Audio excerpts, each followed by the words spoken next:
రామ్ చరణ్ గారి తాతగారిని ఒకసారి చూద్దాము. రామ్ చరణ్ గారి తాతగారు అంటే చిరంజీవి గారి తండ్రి గారు. Photo please.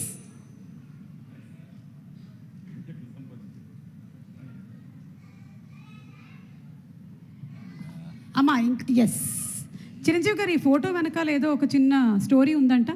ఈ ఫోటో తీసింది నేను black and white. Wow. Alpha కెమెరాతో నేను తీశాను. ఇది మా నాన్నగారు చాలా స్ఫురద్రూపి అండి. యంగ్ ఫొటోస్ చూస్తే ఆయన గ్లామర్ నాకు కానీ, పవన్ కళ్యాణ్కి కానీ, నాగబాబుకి కానీ ఎవ్వరికి రాలేదు. అంత గ్లామరస్ ఫేసు. అంటే ఇటాలియన్ కట్స్ అంటారే అలా ఉంటుంది ఆయన ఫేస్ కట్. మేము ఆయన ఆరాధిస్తుంటాం. ఆయన మా hero. Super, great. Thank you. And finally ఒక పిక్చరు క్లీంకారా వాళ్ళ తాతగారి ఫోటో చూద్దాము. Photo please. అమ్మ తొందరగా ఏంట్రా బాబు.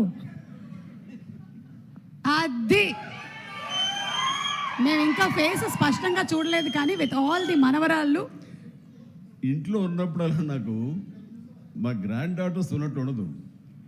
ఒక లేడీస్ హాస్టల్ వార్డెన్లాగా ఉంటుంది నాకు. లేడీస్ హాస్టల్ వార్డెన్ లాగా చుట్టూ ఆడపిల్లలే, ఒక్క మగాడు. అరే చరణ్ ఈసారికి సరే ఇంకొక అబ్బాయిని కనరా, మన లెగసీ కంటిన్యూ అవ్వాలరా అని కోరిక తనకి. అసలు ఈ ముద్దు ఈ అమ్మాయి అంటేనే మళ్ళీ ఇంకో అమ్మాయిని కంటాడేమో నా భయం. Lovely kids. Thank you so much Chiranjeevi garu. Thank you.